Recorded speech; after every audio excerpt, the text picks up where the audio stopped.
Hey guys, so in this video, I want to talk to you about what to expect on your weight loss journey and what's normal, how fast you can expect to lose weight. It's really important to manage expectations really early on because a lot of people get really frustrated with this process and have really unreasonable expectations. So we're going to set expectations really early on. So what most people expect is they expect it to be linear, fast, consistent, and they also expect to be able to lose I want to lose 15 kilos in 6 months.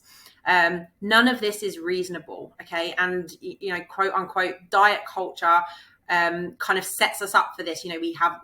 We've had a lifetime of magazines saying lose 10 pounds in 10 days or, really rapid weight loss. And we've done crazy diets like a 500 calorie diet or like cabbage soup diet, and they promise really fast results. And now you know why, because you're creating a massive calorie deficit. So it does work, but it also sets you up for this yo-yo dieting thing and this fad dieting thing that you want to get out of, right? So this is a really radically different approach.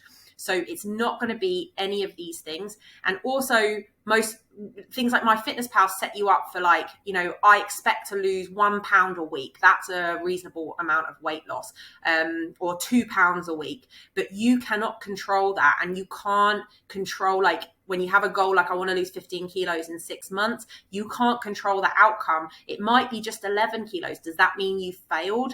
It certainly doesn't. It might be just 8. It might be slower than you want it to be, but you are going to be creeping towards your goals. What actually happens is there are lots and lots of ups and downs, lots of fluctuations, lots of stalls and whooshes and plateaus. And you see a trend going down over time, but there's lots and lots of ups and downs along the way. This is my weight loss in the past 4 or so months since having my second baby Sam. The first bit you can ignore because it's just like the birth, but then the weight loss has been very slow and frustrating over time. I've had postpartum hormones and recovery to deal with as well. But this is what a typical weight loss journey is going to look like, and it's going to be much slower than you think it's going to be. Also, we have a buffer, so if you suddenly eat too much food or too little food, you're not going to suddenly lose weight in accordance with that amount. The body tries to keep you at the same weight that you're at, so you have to be really persevere. You have to really persevere with it. It's not going to happen it's not going to correspond exactly to how much you're cutting or adding calories. So what affects our weight? So obviously how much fat you have on your body, how much adipose tissue you have on your body affects your weight. And that's what we want to be losing over time. But there are other things that affect your weight as well. So things like water, how much water you're retaining. If you're very dehydrated, your weight's going to go down. Some people have a couple of glasses of wine one day, the next day the weight they've lost half a kilo. Okay, it's just water and it's going to come back on the next day. If you don't eat carbs for a day, you're going to get rid of a load of people lose 1-2 kilos in the first day of cutting out carbs because it's just water. Undigested food. If you had a massive meal last night, you might be a kilo heavier this morning. It's just undigested food and water. Poo and pee. Weigh yourself after you have a wee in the morning. Don't a litre of wee or half a litre of wee is going to weigh 500 grams. High carbs, as what I mentioned that before, cutting carbs also affects the water that's in our system. Inflammation. If you had a really tough workout yesterday and this morning you're really sore, you are going to be heavier this morning. Lots of reasons for that. Menstruation.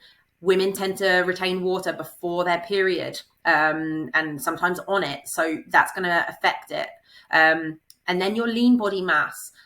So muscle is one tissue that weighs something, but everything else weighs something too. Bone, connective tissue, organs. It all weighs something. Okay, so it's not just fat. Any change in any of these things is going to affect our weight, and they're all fluctuating all the time, every day. So if you've maintained your weight for a long period of time, like of several months, you will know that you fluctuate between sort of 2 kilos. So you should intuitively know that when you're losing weight, you're going to fluctuate 2 kilos as the trend goes down. Really important to understand. Stools and whooshes, this is a really important thing to understand. You're not going to just lose weight steadily of 50 grams a day. That's not how it's going to work. You're gonna be doing all the right things. You're going to be tracking your calories. You're going to be bang on your calories in a good deficit, working out every day, going for walks, feeling really great, and the weight's not going to move for like a week, 2 weeks. Sometimes this is going to happen, and then all of a sudden a kilo is going to come off, or 2 kilos is going to come off. This is something that happens with almost everyone. It's just a thing that you can observe really, really clearly. Why that happens, we're not completely sure, and it might have something to do. A theory is how we metabolize fat. So when the body takes the fat stores, metabolizes fat from our fat stores, it stays in our system, in our blood as broken down into different components, but it's still there even though it's been mobilized. And then the body lets go of it all at one go. That's like one theory. Why it actually happens, we don't fully know, but it is something that happens, and it's something you've got to get comfortable with. So what's actually happening? We want you're going to be in a calorie deficit, right? You know your maintenance calories, you know how much you need to be in for a deficit. Over time, you're going to be in a calorie deficit. In order to make up that deficit, of 500 calories, say, the body still needs those 500 calories, and they're not going into your digestive system. So the body has to get them from somewhere. And in an ideal world, we want your body getting them from your fat stores. That's what they're there for. The fat stores are just energy stores. They don't serve any other purpose in the body apart from the minimal amount of fat that you need. They're really there just to serve as energy stores. So your body's going to mobilize energy, turn your fat stores into glucose, whatever you need for energy, and mobilize it, and then it's going to come out of your body. Your body's also mobilizing lean body mass. Okay, so if you are losing, say you lose 10 kilos, a third of that is going to come from lean body mass. It's not going to come from fat. So it's going to come from muscle, but it's also going to come from things like bone and organs and connective tissue. This is normal, right?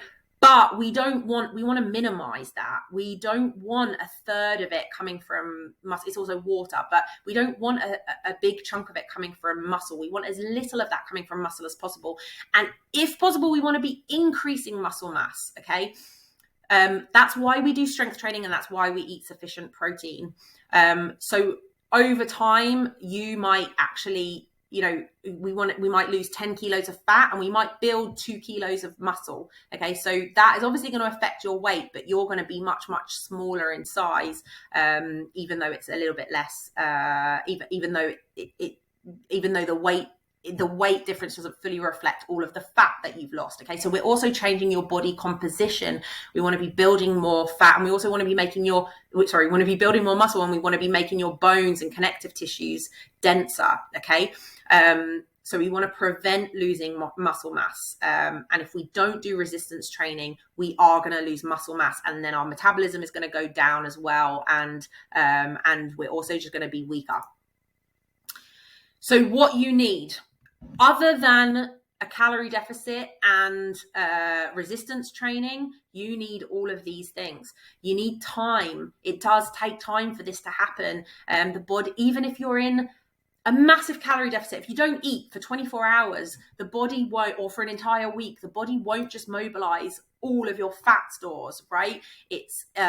This takes time, and also if we cut calories too low, we won't be moving very much, so we'll be reducing the amount of calories that we're burning through movement. So this just takes time. It takes time to get through 10 or 15 kilos of body fat, and it is just going to take time. It also takes consistency from your part. You need to be consistently in a calorie deficit, and we'll talk about taking breaks from that and being on holiday and all of that stuff, and that's totally fine. But over time, you have to be in a calorie deficit more than you're not, a lot more than you're not. You need patience. And you also need, I found it hard to find the right word for this, but perseverance, tenacity, grit, mental toughness. You really need all of these things because it's going to be hard and it's going to take longer and it's not going to always go the way that you want it to. And you've really got to be prepared for that. And you've really got to be, rather than just being like, fuck it, okay, it's not working, I'm just going to go back to what I was doing before. You've got to be able to keep going and see what you've done so far and know that the results are going to come if you keep putting the work in. It also takes an element of trust, and I understand that. It does take an element of trust in me and trust in the process, and that's not easy. But you also need some knowledge and understanding, which is why I'm making these videos. When you understand how the process works, it makes it much, much, much easier to trust in it, okay? It makes it much easier to say, oh, fuck it, this isn't working. It must be about carbs, or it must be, I need to be on a 500 calorie diet again, or I need to do intermittent fasting, right? Now how those things work. Those things work because they get you into an aggressive calorie deficit, and you don't want to be going into that yo-yo world again. So like having that understanding is going to help you trust the process. You also need some momentum. Success breeds motivation. Once you get some success under your belt, when you start seeing things moving in the right direction, weights coming down, you're getting stronger in the gym, you start to get more momentum going. You can't just rely on motivation. You're also going to need me for motivation and pep talks, and that's totally fine. That's what I'm here for. That's part of the coaching process, but you can't rely exclusively on that. This is my favorite pie chart. This really is so true. The blue is the amount of time that I actually spend coaching clients, and the green is reminding clients to calm the fuck down and be patient. I have this stuck on my wall to remind myself that this is a really big part of my job. Please use me. I'm here to help you, and I'm here to provide that initial spark and motivation, but we've got to have all those other things in place as well. It can't just all come from me. So a few takeaways. All I want you to do is just focus on the next kilo. You might have 30 kilos to lose. You might have 15 kilos to lose. You might be really eager to get rid of them, but you've just got to, all you've really got to do is just focus on that next kilo. Focus on getting rid of that next kilo. And it might take you a few weeks, but you'll get there, and then you can focus on the next kilo. You only have 1 kilo to lose, and it's the next one. Mental fortitude. You really have to work on this over time and remind yourself, come back to these things and keep going even when it's hard. And use me. That's what I'm here for. Over the next few months, I'm going to be able to provide that initial motivation. But I want it to eventually, after 3-6 months, for you to be able to do that on your own, and that will come because you've got some success under your belt, because you know how this works, and because you're feeling better, because you're looking better. So all of those other things are going to come, and I get that it's going to come a lot from me in the beginning. So really good luck with everything. This is really key to managing your expectations going into everything. Don't expect it to happen fast. Don't expect it to be linear. It's going to be frustrating, but we're gonna get through it, and we're going to get you great results.